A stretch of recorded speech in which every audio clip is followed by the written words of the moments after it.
The arm was still intact. A local fisherman on a boat nearby noticed the commotion happening on the beach. He pulled out his rifle and took aim, and in one click, the shark's mad frenzy ended. Vance Flosenzia wrestled a bull shark and was able to give paramedics his nephew's arm to be reattached in surgery. I can't say I expected less from the Florida man, but honestly, he wins Uncle of the Year. The Uno reverse incident. In 2024, a 35-year-old railway worker in India was just trying to get some sleep after a long shift. It was the middle of the night and he was passed out on his bed when he felt something crawling up his leg. He woke up and saw a snake, but not just any snake, an extraordinarily venomous one that was assumed to be a crate or a cobra, some of the deadliest reptiles on the planet.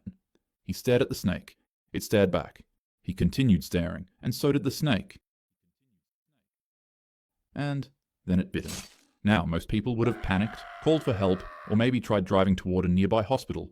But this guy just had to be different. Something inside him snapped, and before the snake could slither away, he grabbed the animal with his bare hands, and, he bit it. What? Yeah, multiple times. He chomped down twice on a reptile that is venomous enough to end the lives of 20 humans with a single bite. It tried wriggling out of his teeth, but he munched on it like it was a piece of jerky, effectively crushing it. Later on, the man was rushed to the hospital and given an antivenom so that he could recover from the bite.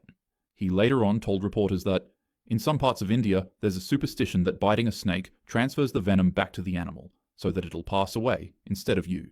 So, who knows, maybe the superstition actually worked, or maybe he just needed an excuse for his revenge.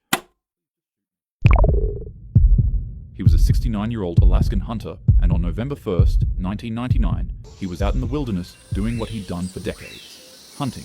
He knew the woods, and more importantly, he knew how to handle himself.